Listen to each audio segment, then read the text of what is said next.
A friend of mine once told me about his visit to a tapestry shop outside of Cairo, Egypt. They had rooms full of people weaving carpets together. Un amigo mío me contó una vez acerca de su visita a un taller de tapicería en las afueras del Cairo, Egipto. Tenían cuartos llenos de personas tejiendo alfombras. Mi amigo estaba cautivado por la manera en que los delgados hilos podían tejerse con otros miles de hilos similares para formar complejos patrones de tapices. La belleza de los hilos tomó vida cuando fueron incorporados al tapiz. El libro de Apocalipsis es como un tapiz. Está lleno de pequeñas profecías que basan su significado en las profecías de su entorno. Y su mensaje es más claro cuando leemos el libro como un todo y vemos el gran panorama que se dibuja para nosotros. Esta es la segunda lección en nuestra serie El libro de Apocalipsis, y la hemos titulado Estructura y contenido. En esta lección exploraremos el libro de Juan considerando su composición literaria y cómo sus diferentes partes encajan entre sí. Comenzaremos nuestra exploración de la estructura y contenido de Apocalipsis observando brevemente el propósito por el cual Juan lo escribió. Después, exploraremos los detalles del libro de Apocalipsis. Y finalmente, examinaremos algunas estrategias comunes de su aplicación moderna. Comencemos viendo el propósito de Juan.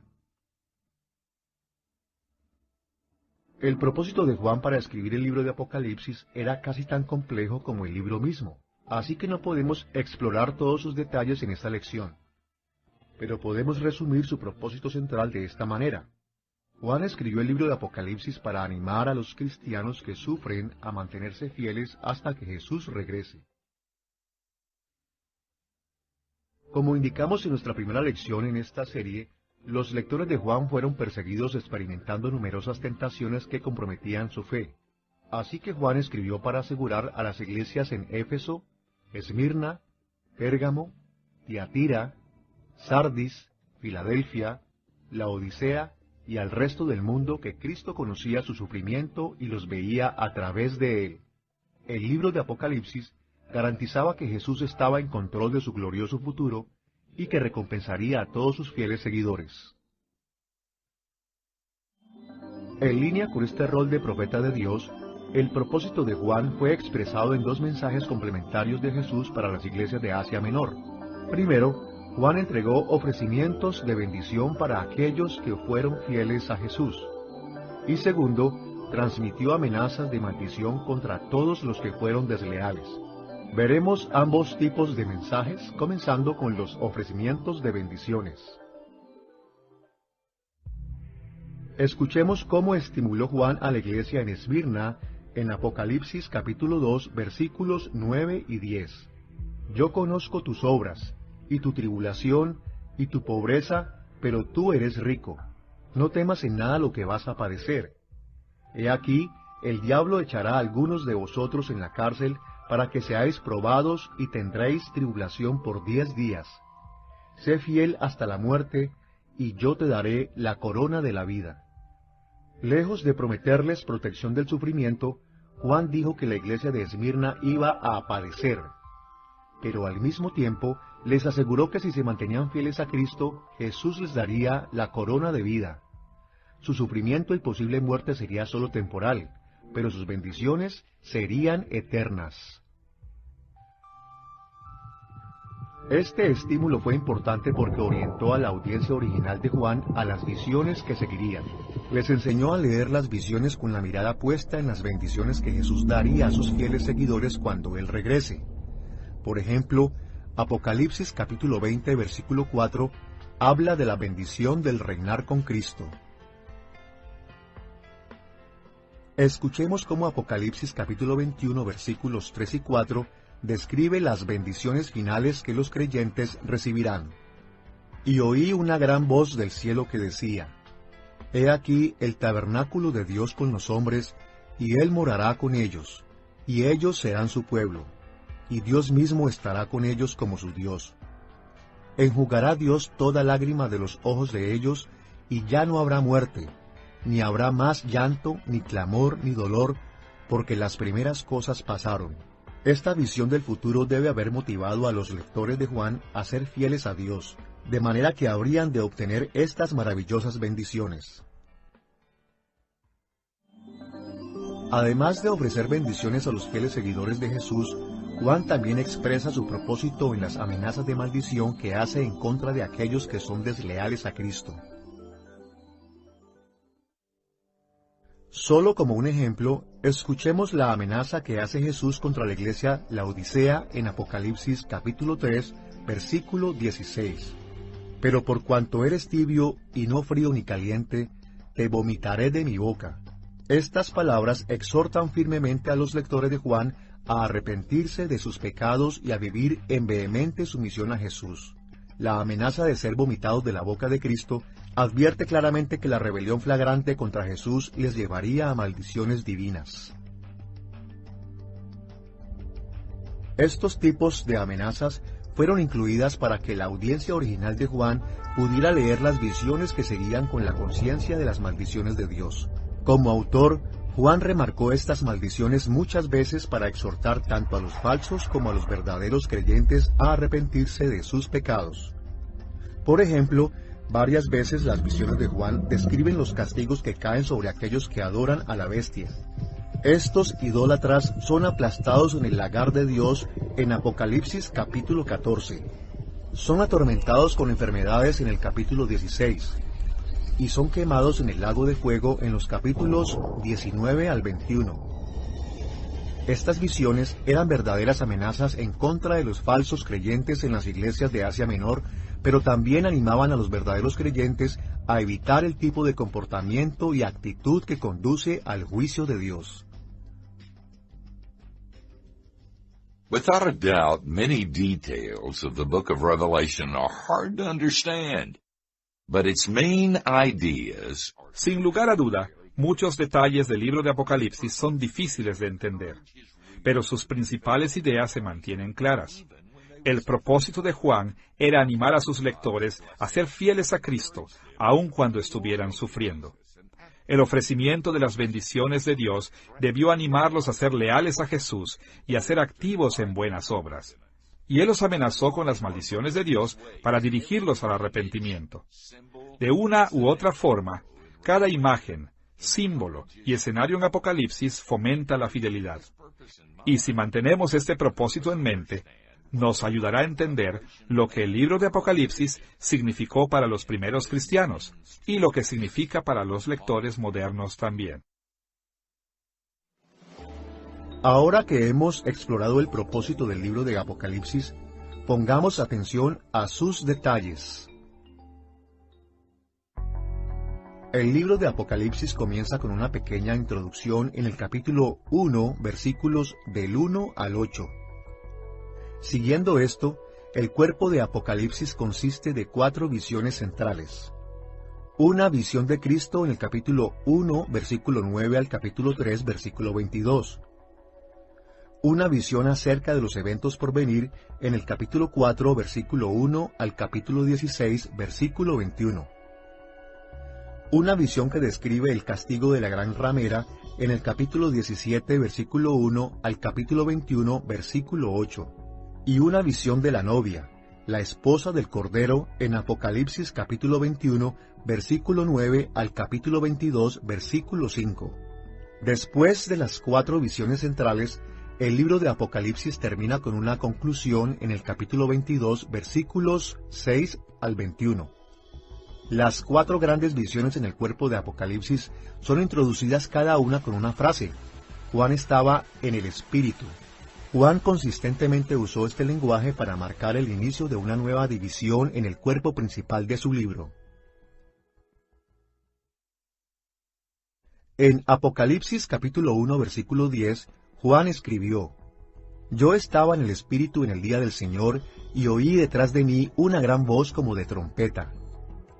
En Apocalipsis capítulo 4, versículo 2, él reportó: Y al instante yo estaba en el Espíritu, y he aquí un trono establecido en el cielo, y en el trono uno sentado. En Apocalipsis capítulo 17, versículo 3, él dijo: Y me llevó en el Espíritu al desierto. Y en Apocalipsis capítulo 21 versículo 10, él escribió: Y me llevó en el espíritu a un monte grande y alto, y me mostró la gran ciudad santa de Jerusalén que descendía del cielo de Dios.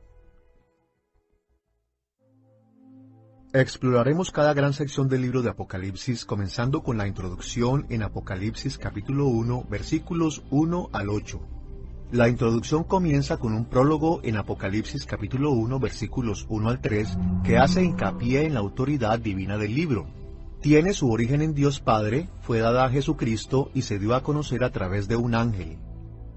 Y como profeta de Cristo, Juan fue un mensajero autorizado que transmitió el mensaje de Jesús a las iglesias.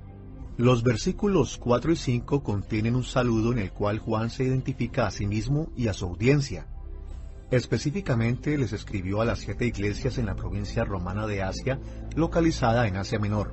Juan también incluyó un saludo, de Dios el Padre, quien es descrito como el que es, y que era, y que ha de venir, del Espíritu Santo, cuya plenitud o integridad se simboliza como los 7 espíritus ante su trono, y de Jesucristo, a quien Juan llama el testigo fiel, el primogénito de entre los muertos y el gobernador de los reinos de la tierra. En los versículos 5 al 8, Juan ofreció una alabanza a Dios y esta alabanza reveló algunas de sus preocupaciones centrales por su audiencia. Juan alabó a Dios por su soberanía, convencido de que Dios estaba formando toda la historia para sus propios propósitos gloriosos. Él alabó a Dios por la redención en Jesucristo, porque la vida, muerte, resurrección y ascensión de Jesús son la base de cada esperanza mencionada por Juan en su libro. Y finalmente, él alabó a Dios por la promesa de que Cristo vendría otra vez, el gran evento futuro cuando todo lo que Dios ha planeado y prometido será cumplido. Después de la introducción, encontramos la visión de Cristo y su aplicación a las 7 iglesias en Apocalipsis capítulo 1, versículo 9 al capítulo 3, versículo 22. La visión de Cristo comienza con la descripción de Cristo y concluye con las cartas de Cristo a las 7 iglesias de Asia Menor. Observaremos cada una de estas secciones por separado, comenzando con la descripción de Cristo de Juan en Apocalipsis capítulo 1, versículos 9 al 20. Antes de describir a Jesús, Juan expresa su unidad con sus lectores identificándose a sí mismo como su compañero en el sufrimiento, en el reino de Cristo y en paciente resistencia. El sufrimiento siempre ha sido una realidad en los creyentes, pero Juan insistió que en la era del Nuevo Testamento nuestro sufrimiento tiene un significado especial. Cristo sufrió mientras estuvo en contra del pecado, y porque los creyentes estamos unidos en Jesús, nosotros también sufrimos. Aún así, cada vez que sufrimos tenemos la consolación de que Dios está presente con nosotros y que Él soberanamente gobierna sobre nuestras situaciones. En cada circunstancia, aún en el martirio, tenemos la victoria sobre el mal y la muerte a través del poder de Cristo. Juan también indicó que él recibió esta visión mientras él estaba en el Espíritu. Esto probablemente indica que Juan estaba en un estado de éxtasis espiritual, aun y cuando no fue movido físicamente a otro lugar. Esta es una de las maneras en las que Dios se revela a sí mismo a los profetas en el Antiguo Testamento, también como lo podemos ver en pasajes como Ezequiel capítulo 3, versículo 12. Finalmente, Juan concluye el prefacio diciendo que una voz del cielo lo comisionó para escribir los reportes visionarios a las iglesias en Éfeso, Esmirna, Pérgamo, Tiatira, Sardis, Filadelfia y Laodicea. La descripción que Juan hizo de Jesús comienza en Apocalipsis capítulo 1, versículo 12. Jesús aparece como el Hijo del Hombre caminando entre los 7 candelabros. Estos simbolizaban las iglesias que trajeron la luz de Dios en Cristo al mundo, aún bajo la tiranía de la oscuridad. Los candelabros también hacen recordar a los lectores de Juan los muebles en el tabernáculo del Antiguo Testamento y en el templo, y el hecho de que Jesús ahora está en el tabernáculo celestial delante del trono de Dios. Ya en el capítulo 1, versículo 4, Juan marcó una conexión simbólica entre las 7 iglesias de Asia Menor y las 7 luces del candelabro delante de Dios. En el tabernáculo y después en el templo, Dios manifestó su gloriosa presencia entre su pueblo, y así como Dios una vez habitó entre su pueblo Israel, Cristo ahora habita entre su iglesia. Jesús también estaba vestido de una túnica y un cinto, asemejando al sumo sacerdote en el templo judío. Sus ojos eran como llamas de fuego y sus pies como bronce bruñido. Su voz era poderosa, como el correr de muchas aguas. Una espada de 2 filos salía de su boca, y su rostro brilló tan intensamente con su gloria que parecía el mismo sol. Esta apariencia mostraba que Jesús era majestuoso, glorioso y poderoso. Ahora que hemos examinado la descripción de Cristo de Juan, observemos las cartas de Jesús a las 7 iglesias en Apocalipsis capítulos 2 y 3. Cristo dirigió cartas a las 7 iglesias localizadas en Asia Menor, que está en la porción oeste de la Turquía moderna. Él arregló las cartas en el orden en el que una persona podía repartirlas en un viaje. Él escribió primero a la ciudad costera de Éfeso, después a Esmirna, en el norte, después a Pérgamo, aún más al norte. La siguiente carta la dirigió al sureste, a Tiatira, después Sardis, después Filadelfia, después Laodicea. Estas cartas grabaron las palabras que Jesús habló en su tribunal celestial y fueron designadas para ayudar a las iglesias a entender y a responder a las visiones que siguieron. En términos generales, todas estas cartas siguen el mismo patrón básico con ligeras variaciones en el orden. Este patrón contiene muchos elementos que asemejan las profecías del Antiguo Testamento y nos recuerdan que Juan servía como profeta de Jesús para estas iglesias. Primero, cada carta comienza dirigida al ángel de cada iglesia. Algunos intérpretes han tomado esto como una referencia a mensajeros humanos que representan a cada iglesia, pero en este contexto de una visión celestial, es más probable que estos eran ángeles reales que Cristo asignó a cada congregación local. Segundo, hay una descripción de Cristo elaborada a partir de su aspecto en Apocalipsis capítulo 1, enfatizando una característica de Jesús que es relevante para la carta. Tercero, hay una reclamación de conocimiento, indicando que Cristo conocía estas iglesias y los detalles de sus vidas. Cuarto, hay una evaluación de la iglesia que consiste en elogios y algunas veces incluye reproches. Quinto, hay una mezcla de ofrecimientos de bendición y amenazas de maldición apropiadas para la evaluación de Cristo de la iglesia. Sexto, hay una promesa de que todos los que vencieren heredarán las bendiciones eternas. Y séptimo, cada carta tiene una exhortación a la obediencia a Cristo. The similarities between the letters in Revelation chapters. Las similitudes entre las cartas en Apocalipsis, capítulos 2 y 3, nos alertan sobre las principales ideas en esta sección. Cristo se dirigió a estas iglesias como su legítimo rey. Él estaba consciente de sus circunstancias presentes y tenía la autoridad para evaluarlas. Él ofreció bendiciones y amenazó con maldiciones para animarlos a la fidelidad. Y les recordó que la salvación eterna era sólo para aquellos que superan las pruebas y tentaciones. Como era de esperarse, estos temas también juegan un rol importante a lo largo de todo el contenido principal del libro de Apocalipsis.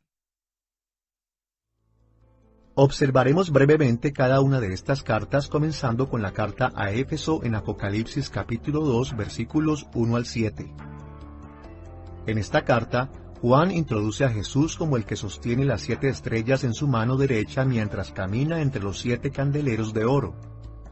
Esta descripción enfatiza la luz de la gloria y el poder de Cristo. Como su rey, Jesús dio una evaluación mixta de la iglesia en Éfeso. Tenían un celo loable por la sana doctrina, y no toleraban el comportamiento malvado.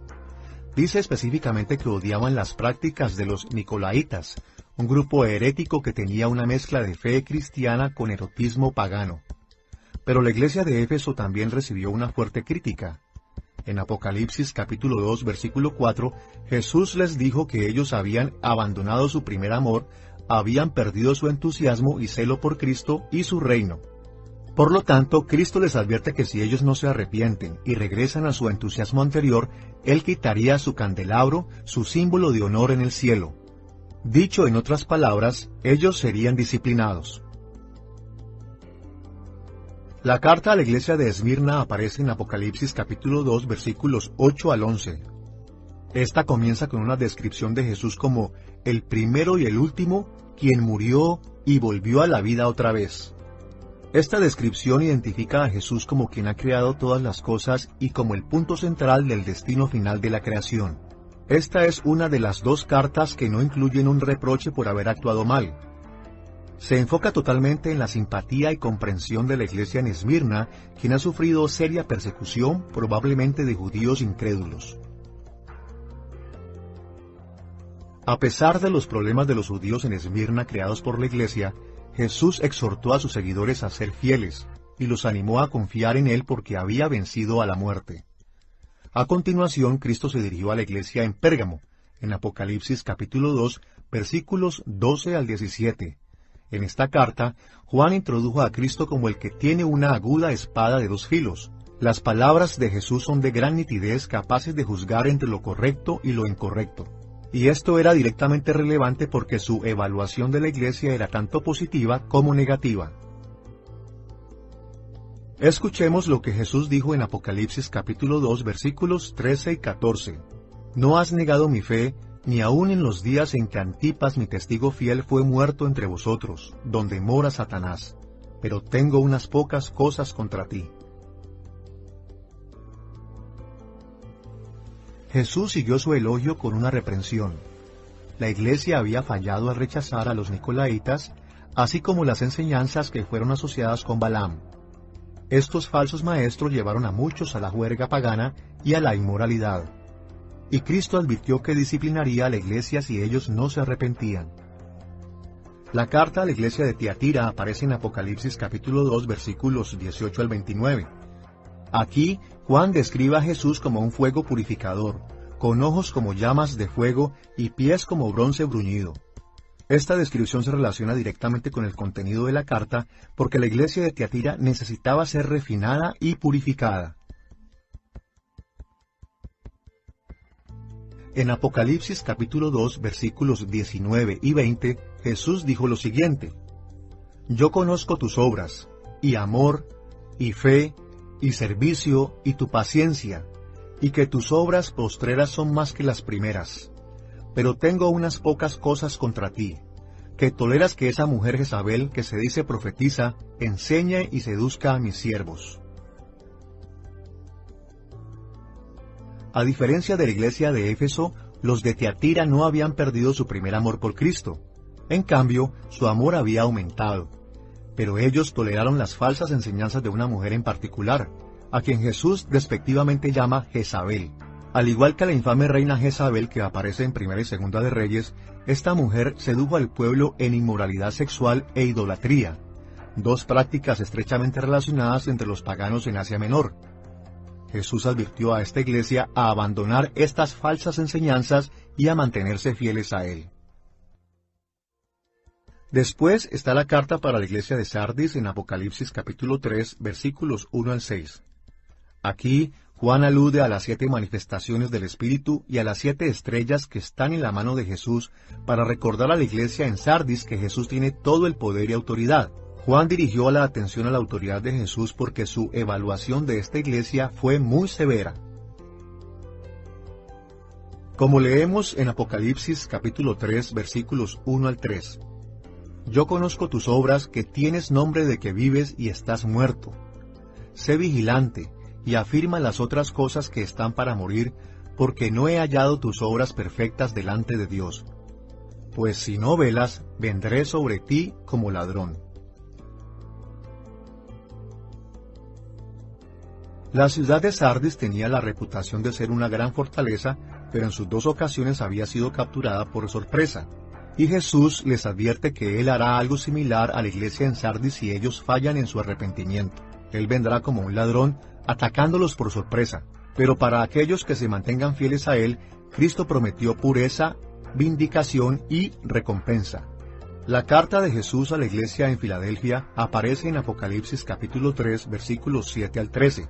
En esta carta, Juan introduce a Jesús como el que sostiene las llaves de David, lo que significa que Jesús puede abrir las puertas del reino de David para recibir a aquellos que Él quiere y bloquear las puertas para mantener a otros afuera.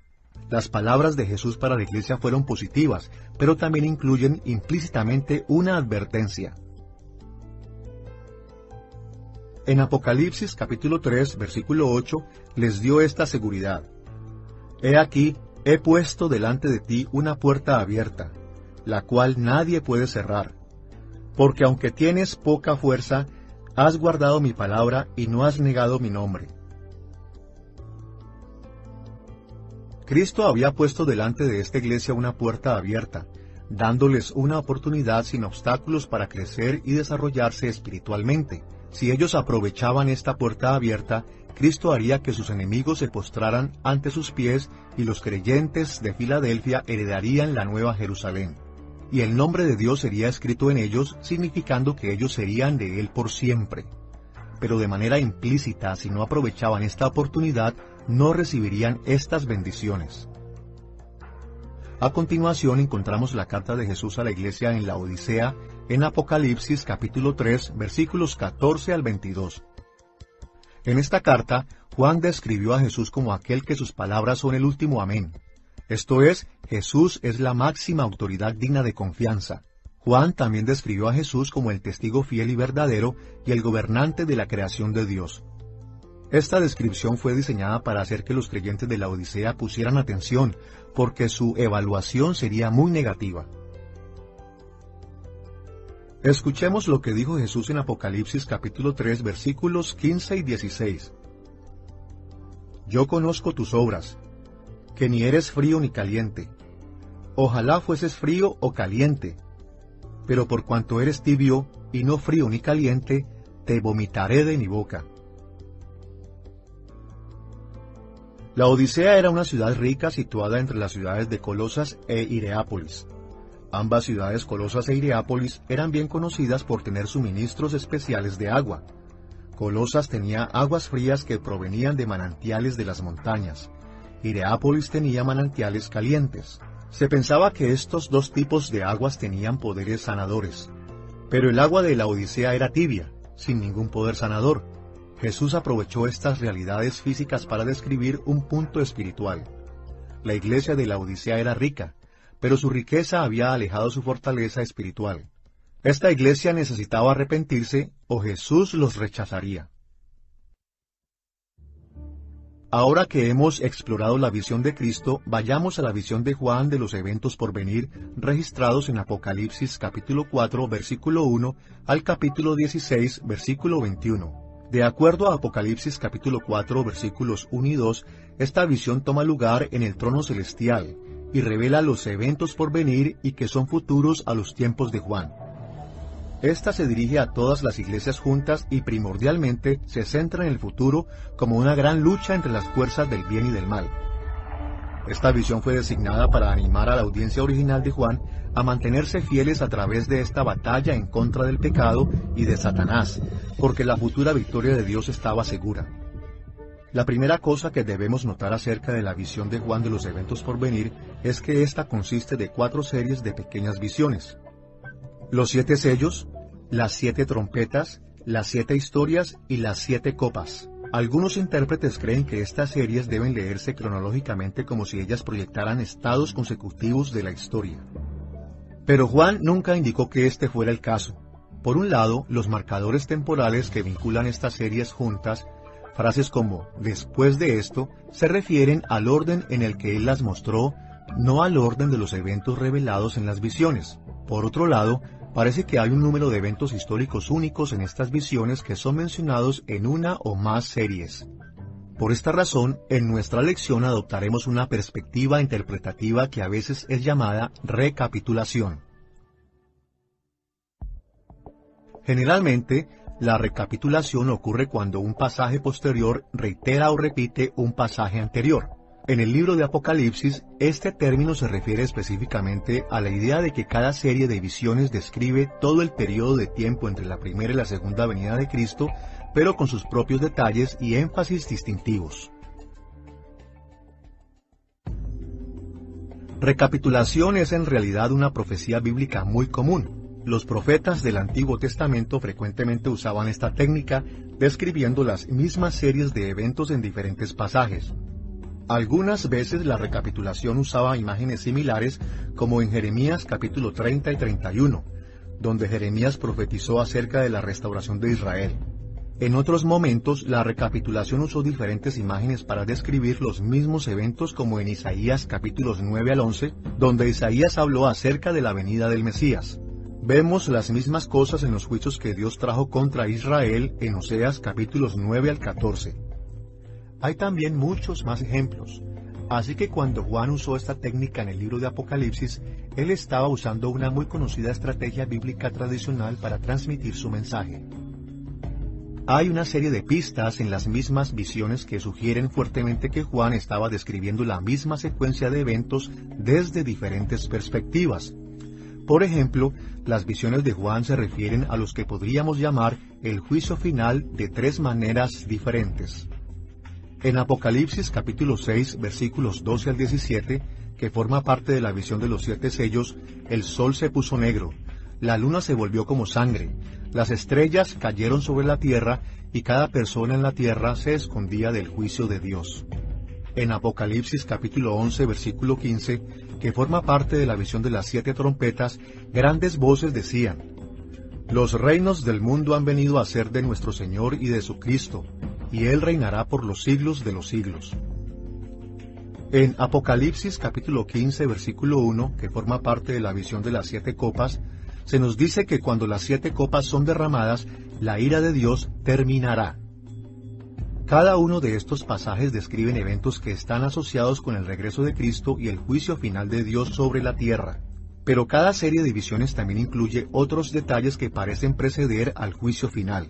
Por esta razón, parece mejor leer cada serie de visiones como una descripción clara de toda la historia del reino de Dios previa al regreso de Cristo. Even though recapitulation is a widespread view among evangelicals, A pesar de que la recapitulación es una opinión generalizada entre los evangélicos, es importante reconocer que algunos no interpretan el libro de Apocalipsis de esta manera. Por lo que en esta lección no vamos a vincular nuestras interpretaciones con las de la perspectiva de la recapitulación. Aún así, debemos reconocer que la mayoría de los maestros cristianos creen que esta perspectiva tiene el mejor sentido de la estructura literaria de la visión de Juan acerca de los eventos por venir, así como del contenido de esas visiones. Como hemos visto, la visión de Juan de los eventos por venir se divide en 4 secciones principales: la visión de los 7 sellos, las 7 trompetas, las 7 historias simbólicas y las 7 copas. Exploraremos cada serie de visiones comenzando con los 7 sellos en Apocalipsis capítulo 4, versículo 1 al capítulo 8, versículo 1. La visión de los 7 sellos consiste en 2 partes principales, comenzando con una descripción del salón del trono celestial de Dios en Apocalipsis capítulos 4 y 5. Esta sección nos muestra un importante rollo con 7 sellos y prepara el escenario para la apertura de estos sellos en los capítulos 6 al 8. Apocalipsis capítulo 4 versículos 1 al 11 describe una escena en el salón del trono celestial de Dios y se asemeja a visiones similares en Ezequiel capítulo 1. Isaías capítulo 6 y otros pasajes del Antiguo Testamento. Dios estaba sentado en su trono y estaba siendo adorado por criaturas celestiales, incluyendo 4 que Juan describe con cierto detalle. Cada uno de los 4 estaban cubiertos de ojos y tenían 6 alas, pero en general tenían diferentes aspectos. Uno asemejaba a un león, otro a un becerro, otro a un hombre y otro a un águila. Probablemente ellos representaban a todas las criaturas de la tierra dando alabanza a Dios. La visión de Juan también mostró a 24 ancianos alrededor del trono de Dios, probablemente enumerados de acuerdo a las 12 tribus del Israel del Antiguo Testamento y a los 12 apóstoles del Nuevo Testamento. Estos ancianos simbolizaron el pueblo de Dios a través de la historia. Cada vez que los 4 seres alababan a Dios, los ancianos se postraban, reconociendo su majestad y autoridad, y le prometieron su sumisión, obediencia y reverencia. Más allá de los ancianos estaba una multitud de ángeles que expresaban alabanza a Dios y también alababan al Cordero de Dios. Esta escena también contiene muchas imágenes de las descripciones del Antiguo Testamento del tabernáculo y del templo, lámparas que estaban ardiendo ante el trono, incienso que representa las oraciones del pueblo de Dios. Había un mar como de cristal más perfecto que el de bronce en el Antiguo Testamento, y había cantos de alabanza como aquellos ofrecidos por los cantores levitas. Este simbolismo indicó que Juan recibió una visión del salón del trono de Dios, desde donde Él gobierna sobre todo el universo y ejecuta sus juicios. Y esto les dice a los lectores que la visión de Juan trató asuntos de gran importancia. La visión celestial continúa en Apocalipsis capítulo 5, versículos 1 al 14. Dios sosteniendo un rollo en su mano derecha, representando su plan para el destino del mundo, pero ninguno de los miembros de su corte podía abrir el rollo. En otras palabras, ninguno de ellos podía cumplir su plan. Entonces uno de los ancianos le dijo a Juan que el león de la tribu de Judá podría abrir los 7 sellos y leer el rollo. La referencia al león de la tribu de Judá se puede ver en Génesis capítulo 49, versículos 9 y 10, donde leemos estas palabras. Cachorro de león, Judá, no será quitado el cetro de Judá, ni el legislador de entre sus pies, hasta que venga Silo, y a él se congregarán los pueblos. Esta profecía indica que Judá gobernaría sobre las tribus de Israel y eventualmente produciría un rey que gobernaría el mundo entero. Pero cuando Juan observó, se sorprendió al encontrar que el león de Judá era en realidad un cordero que parecía haber sido inmolado. Por supuesto, el cordero es Cristo. Él es el descendiente de Judá, el rey de Israel, y se convirtió en el cordero pascual que se dio a sí mismo como sacrificio expiatorio, tal como lo leemos en Juan capítulo 1, versículo 29. La capacidad de Jesús para abrir el rollo indicó que Él era a través de quien Dios podría cumplir todos sus planes para el mundo.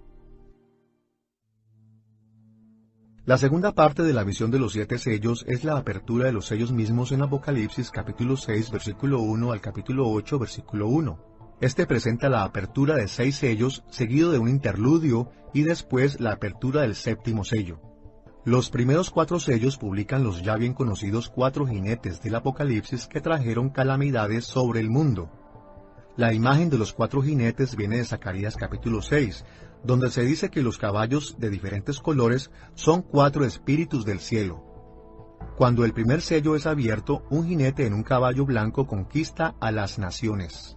El segundo sello trajo un jinete en un caballo color rojo bermejo, representando la masacre. La guerra es la forma obvia de masacre, pero la imagen es suficientemente amplia como para abarcar otras formas de matanza humana también. El tercer sello presentó un jinete sobre un caballo negro que representa la hambruna. Y el cuarto sello trajo un jinete llamado Muerte, quien montó un caballo amarillo y representó a la muerte por espada, hambre, plagas y bestias salvajes. Aunque estas calamidades fueron tan terribles, solo una cuarta parte de la tierra fue afectada. La mayoría escapó de esta parte del juicio de Dios. Cuando el quinto sello fue abierto, Juan vio una visión de los mártires cristianos en el cielo. Estos santos habían sido muertos porque se habían mantenido fieles a Dios y a su palabra. Ellos clamaron a Dios que castigara a sus asesinos, pero se les dijo que por el momento Dios todavía no traería su justicia. Ellos debían ser pacientes hasta que el número de aquellos quienes serían muertos estuviera completo. Cuando el sexto sello fue abierto, la tierra entera experimentó el juicio de Dios. Hubo un terremoto. El sol se puso negro. La luna se volvió como sangre roja. Las estrellas cayeron sobre la tierra, el cielo se desvaneció, y cada montaña e isla fue removida. Esta descripción recuerda las profecías del Antiguo Testamento acerca de la agitación política, como la que encontramos en Isaías capítulo 34, versículos 1 al 4, y en Joel capítulo 2, versículos 10 y 11. Esta era una manera de decir que Dios estaba trayendo su juicio final que destruiría el presente mundo malvado. Entre la apertura del sexto y el séptimo sello hay un interludio en Apocalipsis capítulo 7. Este interludio describe a la iglesia de maneras que resalta la protección de Dios para su pueblo. Primero, Juan escuchó un anuncio de que 12,000 personas de cada una de las 12 tribus de Israel, 144,000 personas en total, han sido selladas por Dios como su pueblo especial. Aunque estos 144,000 han sido entendidos de diferentes maneras, el texto de Apocalipsis dice que Juan escuchó un anuncio de 144,000, pero cuando él se volteó, vio algo muy diferente. Escuchemos cómo lo describe Juan en Apocalipsis capítulo 7, versículo 9.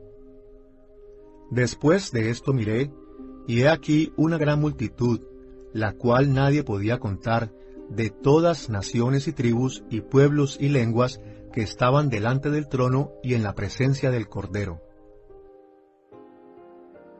Recordemos que algo similar sucedió en Apocalipsis capítulo 5. Juan escuchó un anuncio acerca de un león, luego miró y vio a un cordero. Bueno, algo similar pasó aquí. Él escuchó un anuncio acerca de 144,000 judíos. Luego miró y vio a una multitud aún más grande formada por judíos y gentiles juntos. En ambos casos, Juan escuchó palabras tomadas de símbolos del Antiguo Testamento, el león y las tribus de Israel. Pero cuando se volteó para mirar, lo que apareció era mucho más grande de lo que se había anunciado. El simbolismo del león fue cumplido en Cristo, y el simbolismo de las tribus fue cumplido en una gran multitud de creyentes de todas las naciones. Después del interludio, la apertura del séptimo sello es registrado en Apocalipsis capítulo 8, versículo 1, pero en lugar de un gran y magnífico final, hubo simplemente silencio. La creación estaba en temor. El silencio creó una dramática tensión para aquellos quienes leen por primera vez las visiones de Juan. ¿Qué era esta misteriosa etapa final de la historia? La respuesta a esta pregunta quedaba por verse en las visiones que siguieron. Ahora que hemos visto los 7 sellos, volvamos nuestra atención a la segunda serie de visiones con respecto a los eventos por venir. Las 7 trompetas en Apocalipsis capítulo 8, versículo 2 al capítulo 11, versículo 19. La visión de las 7 trompetas consiste en una serie de ángeles tocando trompetas.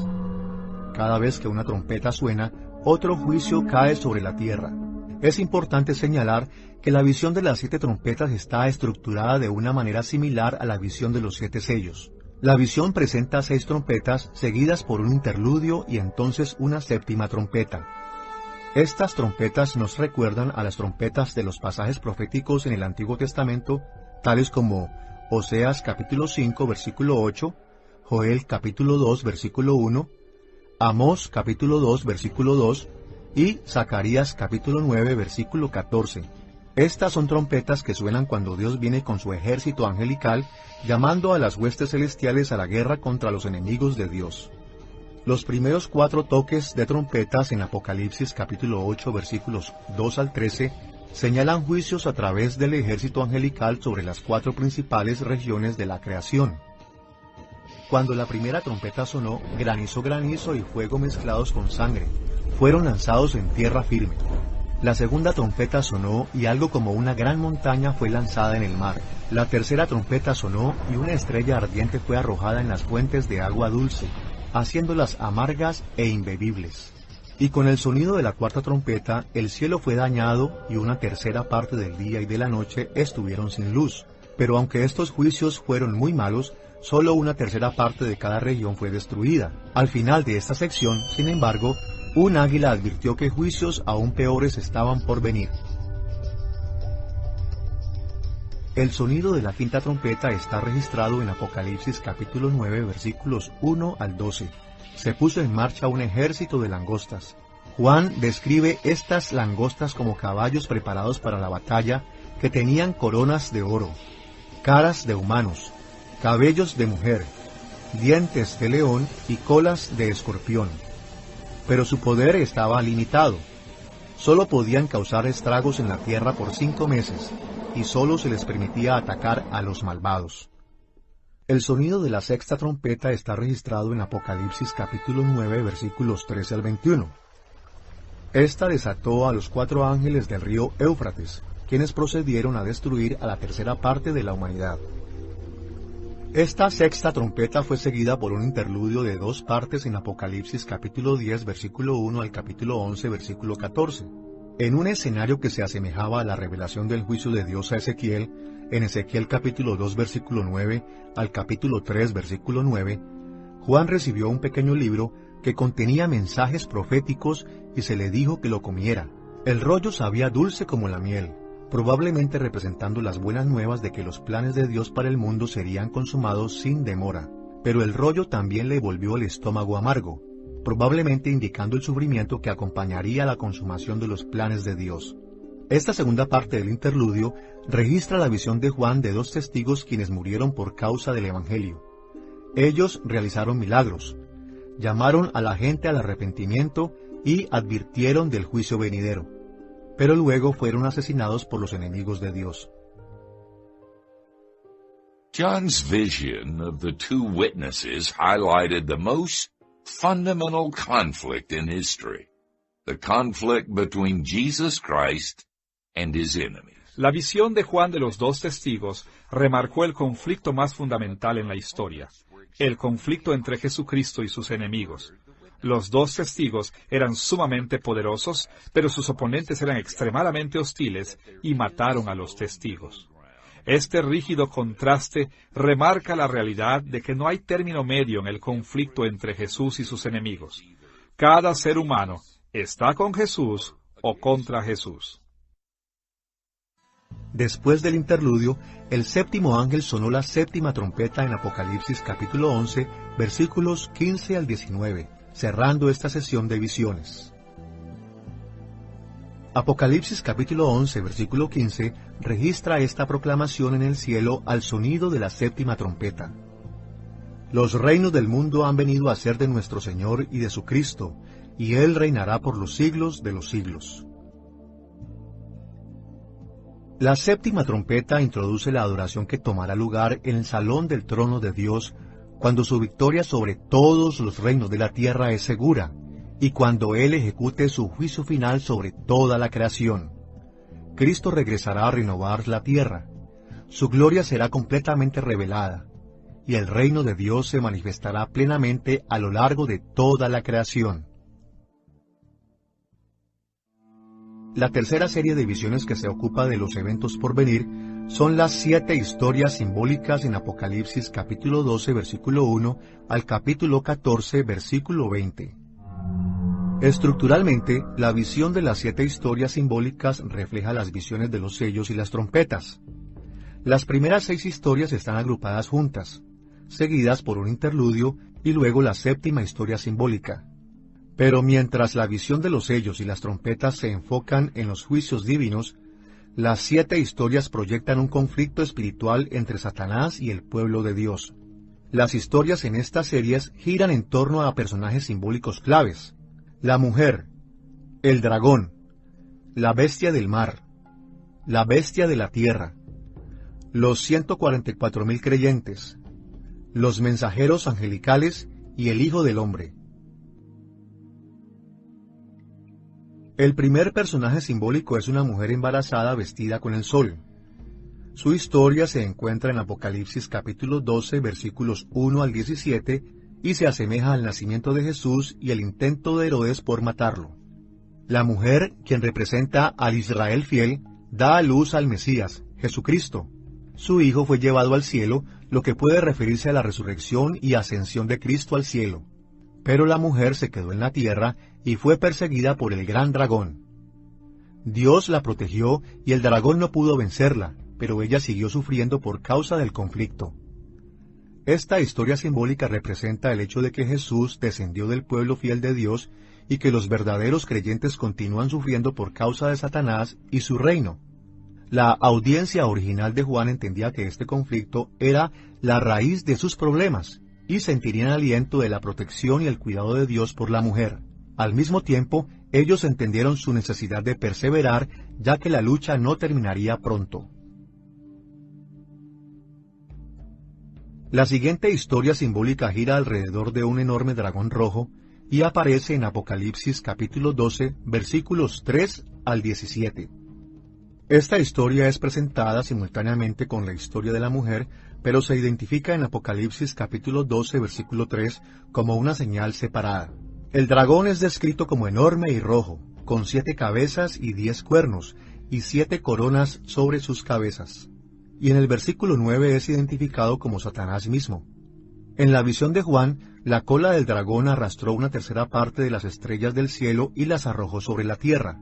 Esta acción puede representar ángeles cayendo para convertirse en demonios o simplemente una agitación política como en Isaías capítulo 34, versículo 4, y Marcos capítulo 13, versículo 25. El dragón atacó a la mujer y al niño, remarcando la lucha intensa entre Satanás y el pueblo de Dios. En la historia del dragón, también hubo una guerra en el cielo en la cual Miguel y los ángeles lucharon contra el dragón. Miguel echó a Satanás y a sus ángeles a la tierra. Una vez arrojado a la tierra, Satanás buscó a la mujer para perseguirla, pero Dios la protegió. Así que Satanás se volvió para atacar a sus descendientes, creyentes que obedecen a Cristo y mantienen el testimonio de Cristo. Esta historia simbólica habría ayudado a los lectores de Juan a entender que ellos estaban siendo perseguidos por causa del odio que Satanás le tiene a Dios y estaban en el proceso de una guerra espiritual. Aún así, Satanás fue derrotado ya, y la iglesia sufrirá persecución solo hasta que el tiempo limitado del dragón se termine. La tercera historia simbólica gira alrededor de la bestia del mar y se encuentra en Apocalipsis capítulo 13, versículos 1 al 10. Esta bestia tiene las características de un león, un oso y un leopardo, similar a la bestia en Daniel capítulo 7, que representa a los reinos idólatras. Esta sugiere que la bestia del mar simboliza todos los poderes políticos que se oponen al reino de Jesucristo. Juan también escribió que la bestia tenía una horrible cicatriz de una herida previa que debería haber sido fatal. El dragón le dio a la bestia del mar el poder y la autoridad sobre todos los reinos de la tierra, y todos los habitantes de la tierra adoraron a la bestia. Se le dio poder aún para hacer guerra contra los santos y para conquistarlos. Los lectores de Juan probablemente asociaron a esta bestia con el emperador o el imperio romano, así como la adoración al emperador.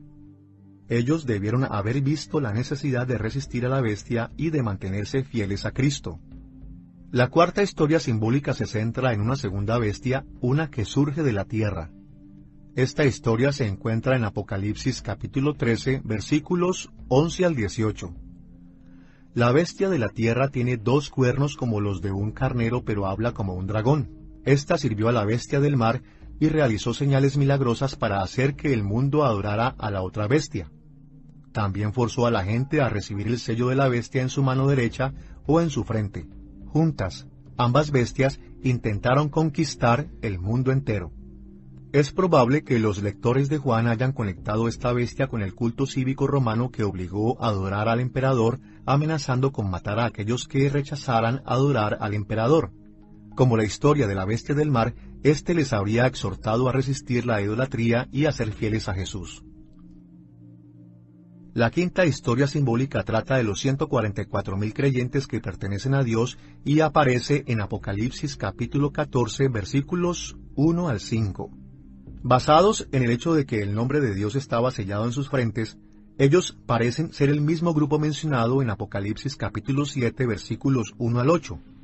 El sello del nombre de Dios en sus frentes contrasta con la marca de la bestia en las frentes de aquellos que obedecen a la bestia de la tierra. En la visión de Juan, estos 144,000 creyentes estaban con el Cordero en el monte de Sión adorando a Dios. Esta historia simbólica aseguró a los lectores de Juan que los verdaderos creyentes finalmente escaparán del dragón y de la bestia y recibirán la bendición de Dios. A pesar de la intensa persecución, los fieles creyentes serán encontrados puros y sin mancha. La sexta historia simbólica es una visión de 3 mensajeros angelicales encontrada en Apocalipsis capítulo 14, versículos 6 al 11. En la visión de Juan, el primer ángel proclamó el Evangelio eterno, llamando a la gente a temer a Dios y adorarlo. El segundo ángel anunció la caída de la Gran Babilonia, la ciudad capital de aquellos que se opusieron al reino de Jesucristo. Y el tercer ángel declaró el juicio final de cada uno de los que siguieron y adoraron a la bestia. Estos mensajeros comunicaron que el Evangelio de Cristo triunfaría sobre cada reino opositor y cuando Jesús regrese sus enemigos serían eternamente condenados. La descripción de Juan de estos mensajeros angelicales debió haber animado a sus lectores a que, a pesar de que a veces parece que la iglesia está siendo derrotada, el reino de Cristo eventualmente conquistará a sus adversarios. Y si alguno de los lectores de Juan estaba considerando adorar al emperador para tratar de evitar la persecución, esta historia les alentaría a resistir la tentación.